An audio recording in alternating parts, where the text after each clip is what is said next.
Antes todo esto era cerro. Tal vez habrás escuchado a tus abuelos o alguna persona mayor mencionar algo como esto, seguido de comentarios como ya no hay golondrinas, casi no vemos enjambres, ya no hay árboles aquí y muchos más comentarios de este tipo. Estas preguntas tienen una explicación mucho más compleja de lo que crees y terminando este video seguramente podrás responder todas esas cuestiones. Hola alumnos y alumnas, mi nombre es Rebeca Miguel y el día de hoy vamos a ver el tema de los ecosistemas. Vamos a mencionar muchos subtemas como cuáles son las redes tróficas, cuáles son los factores bióticos y abióticos, tal vez las relaciones que se mantienen entre estas especies o incluso todos los cambios que han tenido los ecosistemas de manera natural o de manera antropogénica. En la actualidad y con los temas que tenemos en el planeta y con todos estos cambios, este tema es sumamente importante, por lo que te recomiendo que tomes un lapicero, te pongas cómodo, uses una libreta y tomes notas acerca de este tema. Si bien ya tenemos todo listo, comencemos. México es mundialmente conocido por su naturaleza. De hecho, cuando vas de vacaciones y vas en el bus y observas por la ventanilla, notarás lo cambiante que es el clima conforme avanzas a tu destino. Y espero que te hayas dado cuenta que hay algunos organismos que son muy propios de ciertos sitios y que no vamos a ver en ningunos otros. Como por ejemplo, nunca hemos visto un pino en medio del desierto de Chihuahua, así como monos en una montaña como la Malinche. Y tampoco hemos visto a un puma vacacionando por las playas paradisíacas del Caribe mexicano. Y esto es porque cada individuo tiene su propio ecosistema. Pero entonces vamos a ver qué es un ecosistema. Bueno, según nuestra definición, un ecosistema es una comunidad de especies que interactúan entre sí con el medio físico en un determinado sitio y en un determinado tiempo. Tal vez te suene un poco complicado, así que vamos por partes. Nuestro planeta tiene diferentes niveles de organización que lo van de lo más unitario hacia lo general. Iniciamos por los individuos. Estos se juntan y se agrupan con unos que tienen características biológicas similares y que pueden reproducirse entre ellos y dejar descendencia fértil. Esto es una especie. A su vez, y al grupo lo conocemos como población. A su vez, estos se encuentran con otras comunidades de otros organismos, de otras especies diferentes. A esto denominamos comunidad. Esta comunidad no se encuentra ahí en el aire, sino que está constantemente relacionándose con su medio físico. Es decir, que tiene otros elementos como suelos, ríos, montañas, con diferentes condiciones ambientales como temperatura, humedad, radiación y con los cuales se mantienen unas interacciones. Esto es un ecosistema. Como ya te habrás dado cuenta, entonces un ecosistema está formado por dos tipos de elementos. Los factores bióticos, que son todo aquello que tiene vida, como las plantas, los animales, las bacterias, los hongos, y los factores abióticos, que es todo aquello que no tiene vida, como por ejemplo la luz, el sol, el suelo, tal vez el agua. Estos factores abióticos influyen directamente en los factores bióticos, que son los animales, por ejemplo. Y esta variación modela en los paisajes y cómo los individuos interactúan entre sí. Lo observamos mejor en la siguiente gráfica, donde vemos que hay ciertos factores ambientales que permiten que los organismos puedan vivir en determinado sitio o que les sea de manera imposible vivir ahí.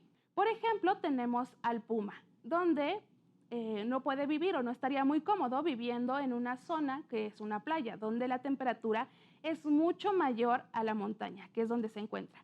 Así como tampoco estaría muy feliz viviendo en una zona de casquetes polares. Además, las especies no solamente tienen interacción con los factores abióticos, sino también con otras especies.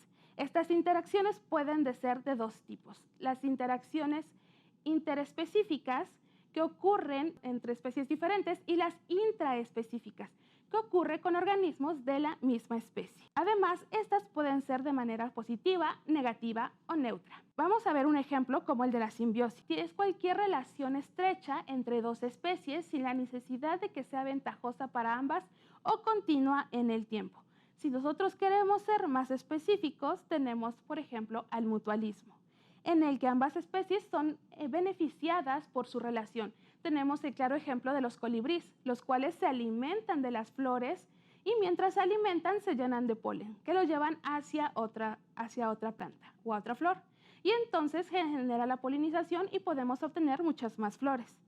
También tenemos las relaciones de comensalismo, donde una de las especies es beneficiada y la otra no se ve afectada ni beneficiada. Tal es el caso de las arañas, que tejen sus telarañas precisamente en los huecos de los árboles o entre las ramas. Esto les beneficia porque obtienen su alimento, pero no afecta para nada al árbol en el que se encuentran.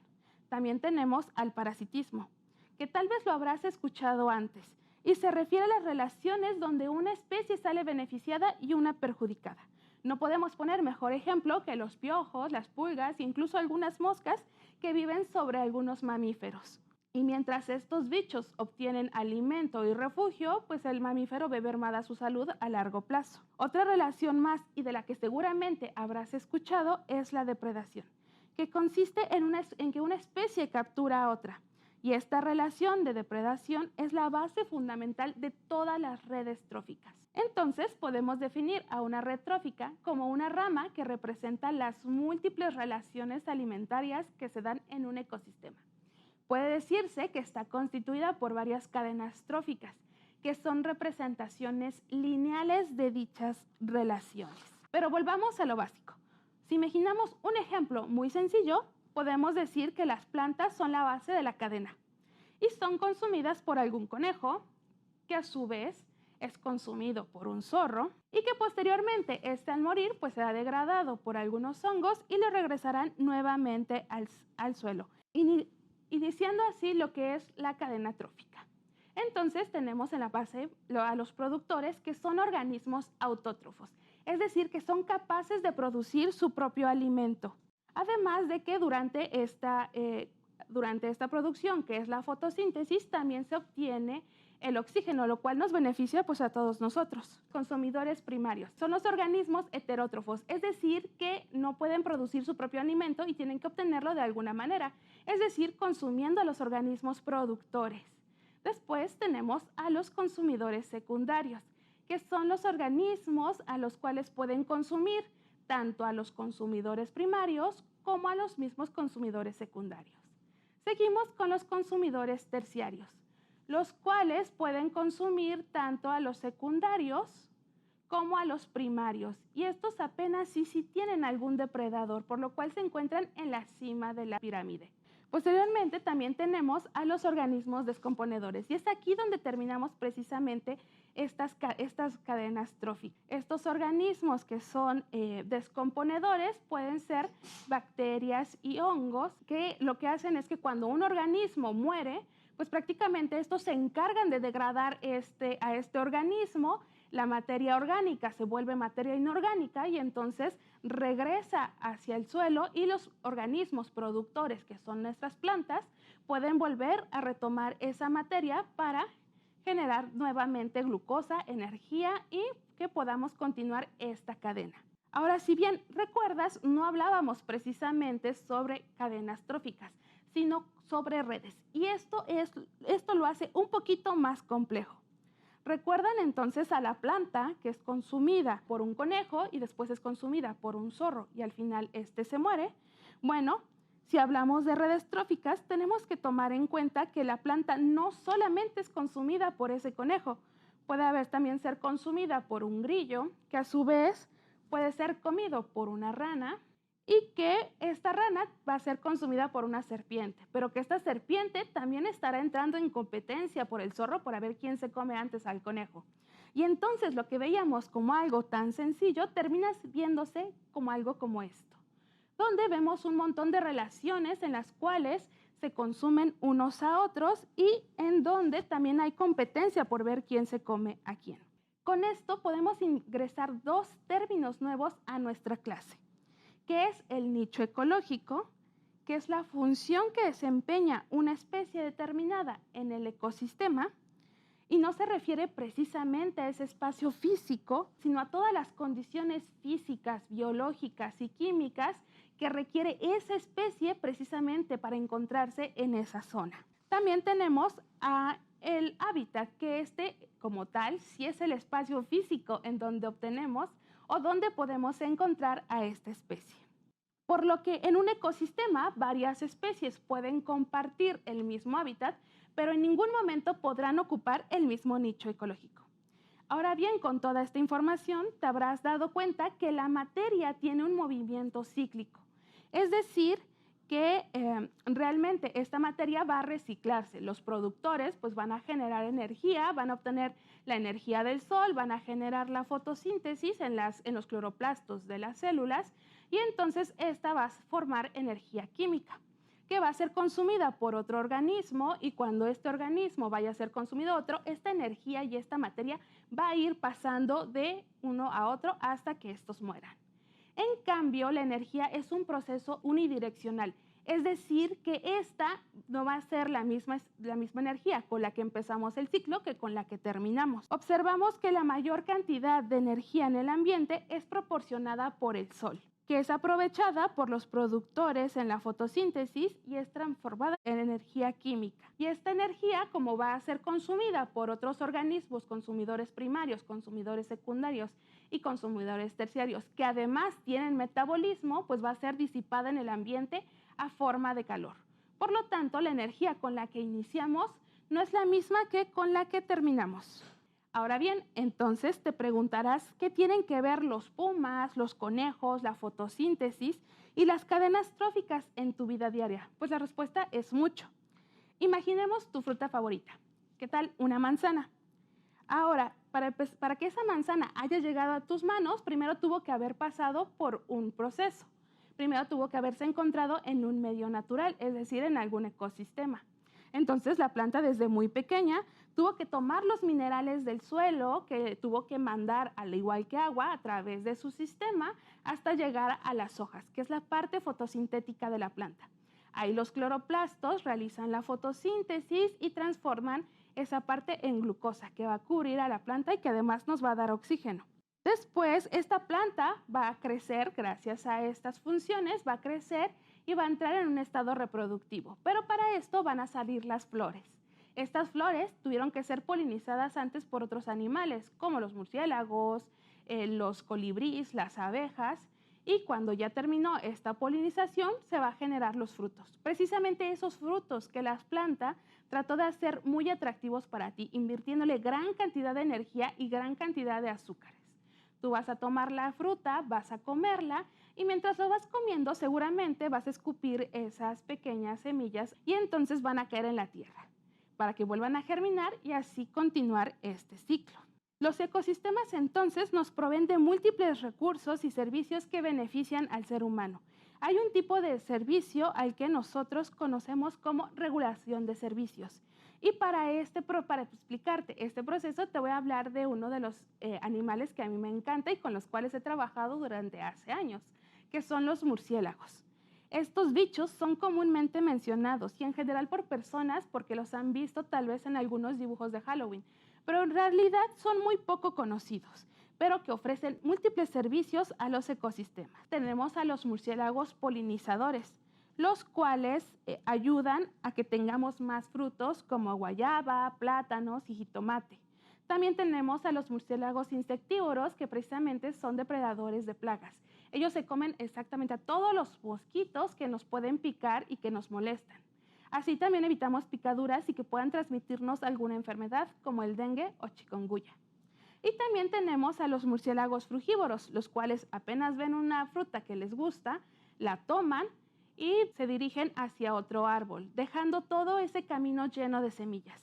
Así que, además de que nos ayudan a generar un montón de plantas nuevas y que se haya la dispersión, también esto ocurre en sitios en los cuales ha sido depredado o que no hay nada de vegetación, haciendo la regeneración, lo que llamamos regeneración de selvas, que es precisamente cuando estos organismos vuelven a traer al ecosistema natural esa zona. Otro tipo de servicio que nos ofrecen los ecosistemas son los de soporte, como la producción continua de suelo gracias a las plantas, que recuerden que son las bases de nuestras cadenas tróficas. También tenemos la producción primaria, que se encargan estos organismos productores. Recordemos que, por ejemplo, cuando nosotros tomamos un buen pedazo de carne, pues esa vaca que nosotros estamos comiendo también tuvo que haber comido antes de otro organismo. Y es entonces aquí donde entran las plantas. Y finalmente tenemos los servicios culturales, que son los beneficios no materiales que obtenemos de estos ecosistemas.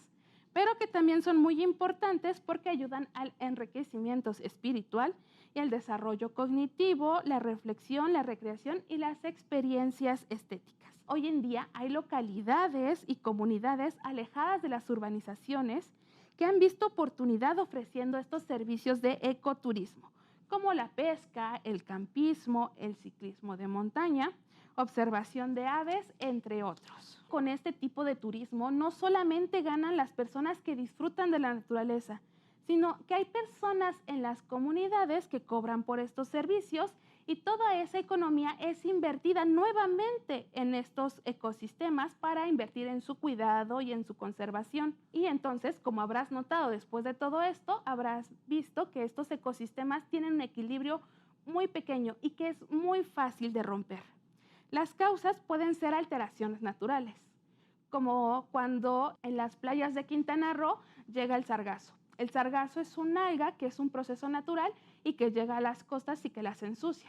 Bueno, este proceso ocurre cada cierta temporada y como es de manera natural, los ecosistemas son capaces de lidiar con esto y después de cierto tiempo volverán a las playas como antes. Sin embargo, hay otros tipos de cambios los cuales lo hacen mucho más importantes, como son los antropogénicos. ¿Recuerda las observaciones del inicio? Antes todo esto era cerro. Bueno, es que nosotros como humanidad hemos crecido demasiado y cada vez necesitamos más espacio, por lo que tomamos el espacio que hay a nuestro alrededor, que es precisamente en esas zonas naturales donde ahora ya hemos colocado a lo mejor una tienda de ropa o un centro comercial. También, si hemos visto tal vez nos ha dado curiosidad y hemos buscado en nuestro teléfono el GPS, te habrás dado cuenta que hay cada vez pequeñas manchas verdes de vegetación que están inmersas en la urbe que ahora tenemos. Y estos cada vez son más pequeños y están más separados entre sí, lo cual puede afectar muchísimo, en especial a nuestra fauna silvestre, que son los cacomixtles, los tlacuaches, murciélagos, aves y serpientes. Estos están perdiendo territorio y cada vez los vemos más dentro de las ciudades, buscando alimento en algunos basureros que antes eran árboles, ¿no? Y que ahora hemos cortado precisamente para hacer todas esas construcciones. Las noticias hablan cada vez más sobre osos pardos que se encuentran con más turistas pidiéndoles alimento. Y es que esto no solamente se resume a obtener una buena selfie. Recordemos que el contacto con especies silvestres puede generar muchas enfermedades nuevas debido al contacto animal-humano. Ya tenemos el mejor ejemplo del COVID-19. Aunque si lo pensamos bien, los animales no tienen precisamente la culpa. Si quitamos todos sus hábitats y no tienen más lugar donde vivir, pues los encontraremos muchas más veces en nuestros jardines traseros. La industria y los autos también generan un montón de dióxido de carbono, lo cual llega a la atmósfera y contribuye al calentamiento global, que es a causa del efecto invernadero.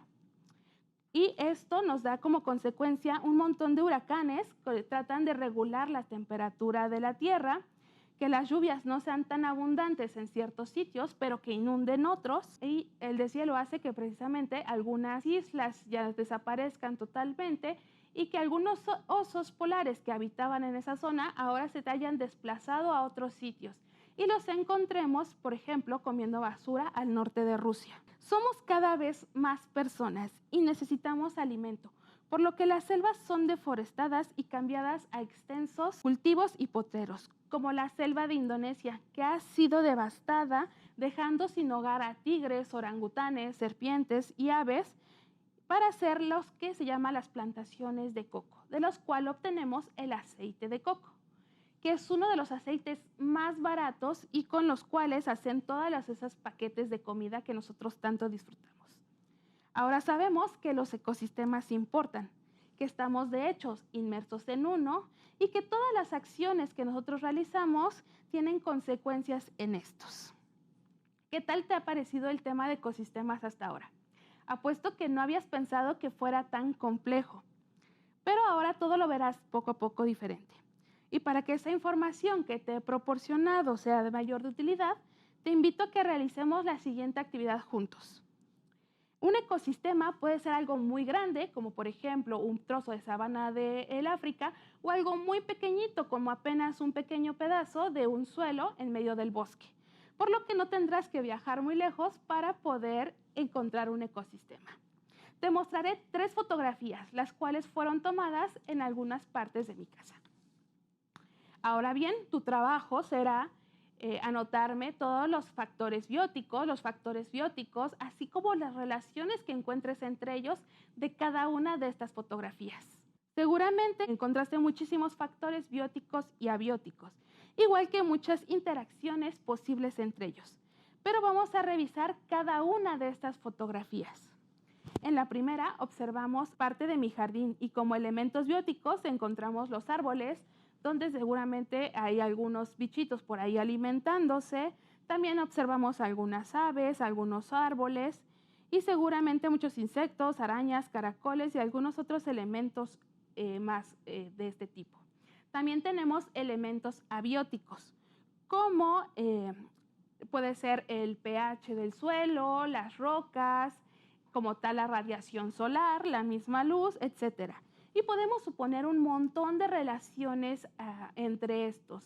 Estas relaciones pueden ser, por ejemplo, que algún bichito que esté comiéndose las hojas de ese árbol, pues pronto va a ser depredado por alguna ave. Nuestra segunda imagen tenemos a los elementos bióticos a una pequeña flor, de la cual puede alimentarse las abejas, y a su lado hay una telaraña. Por lo que lo más seguro es que encontremos una araña. Como los factores abióticos tenemos la temperatura, la radiación solar, incluso la telaraña misma. Ahora, por mencionar alguna interacción, suponemos que esa araña precisamente usa esa telaraña para poder cazar a esos animales que ella va a comer. Finalmente, en mi tercera foto, observamos un nido de colibrís. Tenemos los elementos bióticos a los polluelos y posiblemente a la madre que se alimente de ciertas flores. Y dentro del nido, incluso sobre los polluelos, tenemos un montón de bacterias y parásitos que están consumiendo de este. Como factores abióticos, pues tenemos todo alrededor del nido, que es un montón de materia vegetal, tenemos un poco de tela de araña y tal vez el pelo de alguna mascota que por ahí tengamos. Y como relaciones, solamente habrá que pensar en todas esas flores que utiliza la madre para poder alimentar a los polluelos, así como también todos esos ectoparásitos que encontramos sobre los polluelos y de los cuales se está alimentando ellos mismos. Estamos por concluir esta sesión, pero ahora ya sabes lo que es un ecosistema, conoces los elementos que lo conforman y sabes discernir entre las interacciones que mantienen en estos ecosistemas. Además, estoy muy segura que ahora podrás prestar mucho más atención y estarás buscando por ahí algunos ecosistemas muy pequeñitos en los cuales podrás aplicar tus conocimientos. Gracias por tu atención y dedicación en este tema que te va a ser muy importante para los siguientes temas de ecología. Fue para mí un enorme gusto poder acompañarte este día. Mi nombre es Rebeca Miguel. Muchas gracias por tu atención.